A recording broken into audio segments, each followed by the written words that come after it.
Day night news prime debate में आपका स्वागत है। अपनी बात रखने के लिए लोग सड़कों पर उतर आते हैं, विचार रखने के लिए रैलियों का आयोजन करते हैं, धार्मिक जुलूस भी निकालते हैं। शायद ही कोई ऐसा दिन बीते जिस दिन हमें ये सब देखने या सुनने को ना मिले। सबको अपनी बात, अपने विचार रखने का हक है, लेकिन इस हक के नीचे दूसरों का हक दब जाता है और वो हक है चैन से जीने का।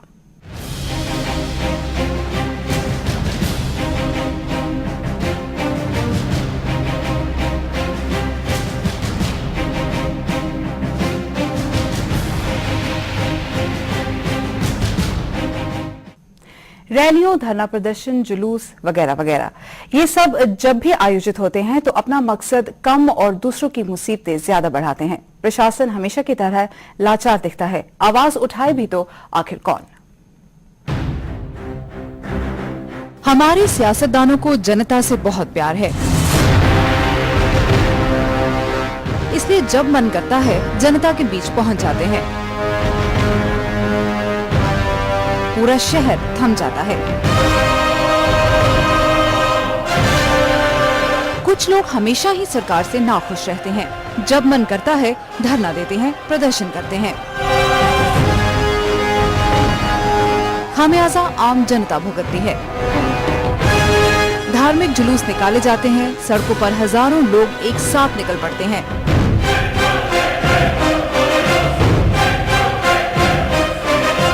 किसी को परवाह नहीं कि राहगीरों पर क्या असर पड़ेगा। सब भक्ति में डूबे रहते हैं। प्रशासन लाचार दिखता है। सरकारी मुलाजिम करे भी तो क्या? प्रदर्शन, रैली, जुलूस, इनके लिए परमिशन ना दें तो मुसीबत, दें तो भी मुसीबत। नगरी अंधेर नहीं है, बस राज हमेशा चौपट रहा है और प्रजा के तो कहने ही क्या।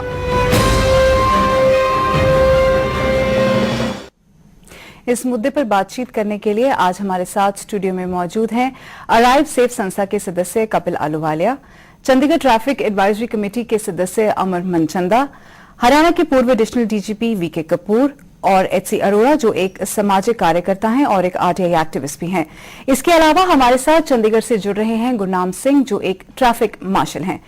आप सबका इस शो में आने के लिए बहुत बहुत धन्यवाद। मेरा पहला सवाल आप सबके लिए है और मैं शुरुआत करती हूँ आलूवालिया जी से। सबसे पहले तो हम इस समस्या के बारे में बात करते हैं। ऐसी स्थितियां आन पड़ती है कि कोई आदमी या फिर संस्था जनता के हित की बात करने के लिए आगे आती है और उन्हें इसके लिए प्रशासन से मंजूरी मिलती है और एक जगह नियुक्त कर दी जाती है, जैसे कोई ग्राउंड हो गए या भवन हो गए या कोई मार्केट प्लेस वगैरह वगैरह। सबसे पहले क्या ऐसे आयोजनों को मंजूरी देनी चाहिए? ये मेरा सवाल है। I believe it is very surprising with a well-planned city like Chandigarh. We have already earmarked a particular site. It's in Sector 25. So most of the rallies, whether they are political in nature or wherever we are expecting a huge crowd to be getting together, it has to be organized at that particular site. If we go past, in the recent past, the coronation ceremony that's just taken place, so it involved Punjab, it involved a political party. An application was made to the administration, and surprisingly the application also got its nod from the higher ups, which is very, very shocking because the particular site where this event was to take place, that's on the main artery Madhya Marg, which is carrying, I think, the maximum traffic of the city day in and day out. Outrightly, the application should not have been accepted, not to talk about the permission being granted. Right. So it's very, very surprising. आप एक जो 25 sector वाले एक जगह की बात कर रहे हैं, मगर ये तो सिर्फ चंडीगढ़ के साथ ही रिलेटेड हो गई। Yes. बाकी भी जगह है, जैसे लुधियाना है, जालंधर है, अमृतसर है, हरियाणा के मेजर शहर हैं, तो लोगों को तो परेशानियां झेलनी पड़ती हैं। तो उसकी वजह से मैं आपसे पूछ रही हूँ कि क्या ऐसी चीजों को, ऐसी रैलीज को मंजूरी मिलनी चाहिए या नहीं? मंजूरी मिलनी चाहिए, लेकिन उसकी जो जगह है वो ऑलरेडी प्रॉपर्ली ईयरमार्क्ड होनी चाहिए. Maybe outside the city, maybe in the suburbs. It should be easily accessible by the public. It's not that the crowds should not be able to reach there, because that's the purpose of the event or the rally that's going to be taking place. But yes, it should not be in the heart of the town. It should not be in the downtown. not near any of the shopping areas, not near the hospitals, not near any of the educational sites. It has to be well selected. Permission तो जरूर मिलनी चाहिए because it's a democratic setup. So we have the right to get together, express our grievances, but the site has to be very, very carefully selected. Manchanda जी, जहाँ तक मौलिक अधिकारों का सवाल है, मैं समझता हूँ कि हमारे पास मौलिक अधिकार इतने हैं कि हम ये रैली निकाल सकते हैं, पर तरीके से, उसका एक तरीका चाहिए जी। और शहर जहाँ पे इतने लोग बसते हैं, और मेरी अपना ये एक्सपीरियंस है, चाहे वो पंजाब है, चाहे हरियाणा है, वो चंडीगढ़, कहीं भी पूरे भारत में ऐसी संस्थाएं या पॉलिटिकल पार्टीज वो अपनी मैन पावर दिखाने की कोशिश करती है, बड़े प्राउडली शायद कहते हैं कि हमारी रैली में इतने लोग आए, इतने हुआ, पर उसके पीछे वो अपाहिज लोग, वो लोग जो सड़क को क्रॉस नहीं कर सकते, ना वो हॉस्पिटल पहुंच सकते हैं, ना किसी इमरजेंसी में है, बहुत सी लोगों की फ्लाइट मिस हो जाती है, और इस तरह से उन लोगों पे क्या स्टूडेंट्स अपने एग्जाम मिस कर जाते हैं, इवन जो लोग ड्यूटी पे जा रहे हैं उनकी ड्यूटीज मिस हो जाती हैं, बल्कि सारा सिस्टम हिल जाता है। पर वो एक, जैसे कि अभी मेरे दोस्त अलवल साहब ने कहा, ये बात सही है कि एडमिनिस्ट्रेशन को, गवर्नमेंट को सोचना चाहिए परमिशन देने से पहले, और एकदम ब्लाइंडली परमिशन देना वो ठीक नहीं है। अगर कोई लैंडमार्क आवाज सुननी है, किसको आवाज सुनानी है? गवर्नमेंट को सुनानी है ना। तो गवर्नमेंट को आवाज सुनाने के लिए वो किसी और भी जगह जा सकते हैं, शहर के बाहर कहीं इकट्ठे हो सकते हैं, जहां पे बाकी ट्रैफिक, बाकी लोगों को कहीं आने जाने में कोई दिक्कत ना हो, कोई परेशानी ना हो। मिस्टर कपूर, आपकी क्या राय है? You see, actually, even democracy has to be within certain parameters. Right. Yes, it's a fundamental right, okay, but then you can't exploit that fundamental. After democracy means right of everybody, and then we are creating a problem. I'm an old professional police officer. I've been doing it, and I used to make it clear that this much and not beyond it. You can't possibly now this rally. People have to go to PGI. Right. There's a problem. So you can't allow that administration, but then it imposes certain conditions that you have to keep these parameters. These parameters are very essential, you know. Right. For the correct and good functioning of the democracy, parameters are very essential. You see, everything has to be within the limit. And I am very sure you call the organizers, you tell them that this much and not beyond it, and they generally agree, you know. So once you tell them, and then you tell them that you mean business. Right. Absolutely. No, so once you tell them you mean business, they do it, you know. No problem. Okay, and then media has to come very, very heavily on these people. Okay. Your channel, media, and tell them that this is something, you know, somebody, you know, there's a man who has to read PGI, you know, he's a supporter, and there these guys are doing it, you know. And next time they lose the Absolutely, we got your point. Okay. Mr. Arora, आप मैं अपनी बात एक मिसाल के साथ रखूंगा जी। 26 अक्टूबर 2005 को जहाँ रैली हुई थी, सच्चा सौदा वालों ने की थी, मैं अपने घर से हाईकोर्ट के लिए चला था तो नहीं पहुंच सका। गुरुद्वारा साहब जो 34 के हैं वहां से मैंने वापस ले लिया टर्न, लेकिन फिर भी 1.5-2 घंटे में 44 में पहुंच सका।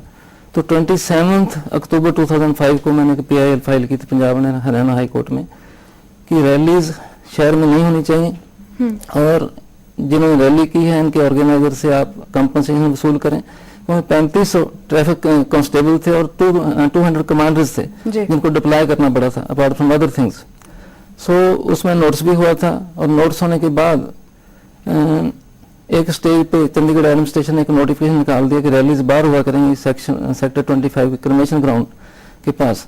तो मसला एक तरीके से हल हो गया। लेकिन सबसे बड़ी परेशानी की बात है कि जो भी रैली करता है वो चाहता है कि मेरी आवाज पहुंचे, मेरे को सुना जाए।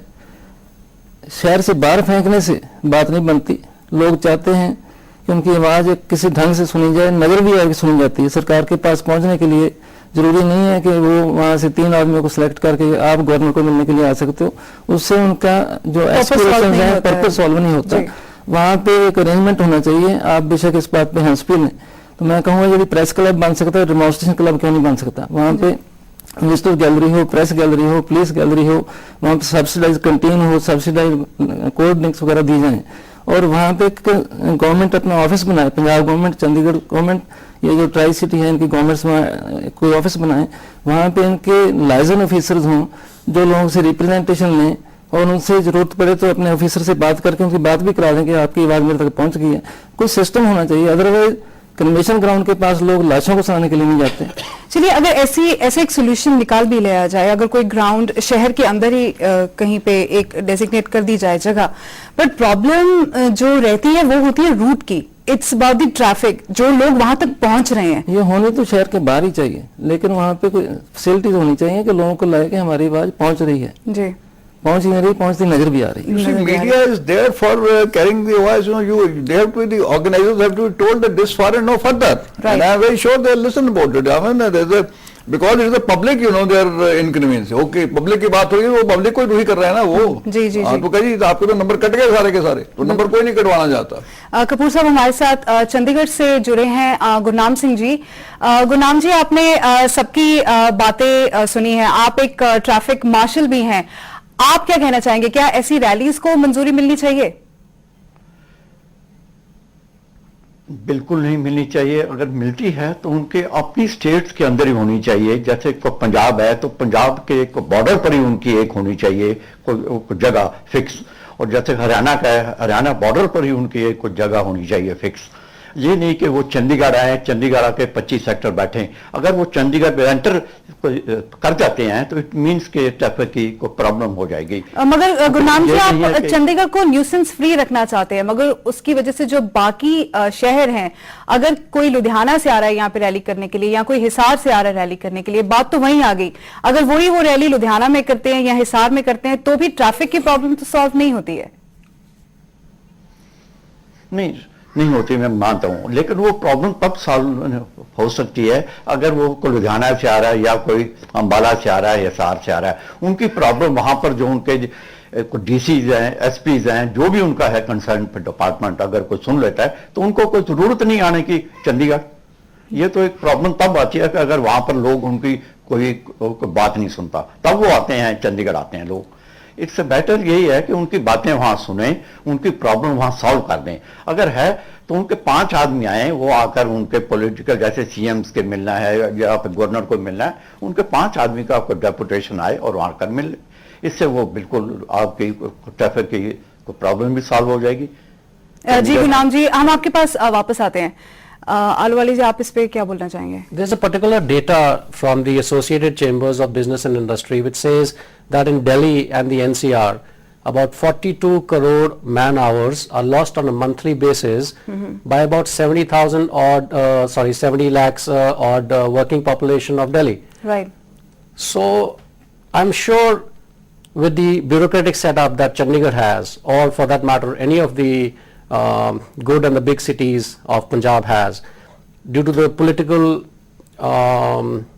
heavy bias in the region, a lot of efforts, a lot of time, congestion, then there's pollution problems, congestion on the roads. So it all leads to a number of ill effects, which in turn cause, I'm sorry, I'm coming back to the traffic because I'm from an NGO which promotes safe driving, right, and inculcating good habits in all users of roads, whether they are pedestrians or they are motorized vehicles or non-motorized vehicles. So it all leads to road rage. So nobody can be safe from road rage. Even it's out in the newspapers today. 3-time MP from Varanasi, no, not from Varanasi, it's Meerut, I believe, right, has been shot dead about, I think, yesterday. So due to road rage. So nobody is safe from this. We need to have very smooth flow of traffic. And why only rallies? Let's talk about VIP movement in the city. Right. Incidences such as where the Prime Minister was visiting Chennai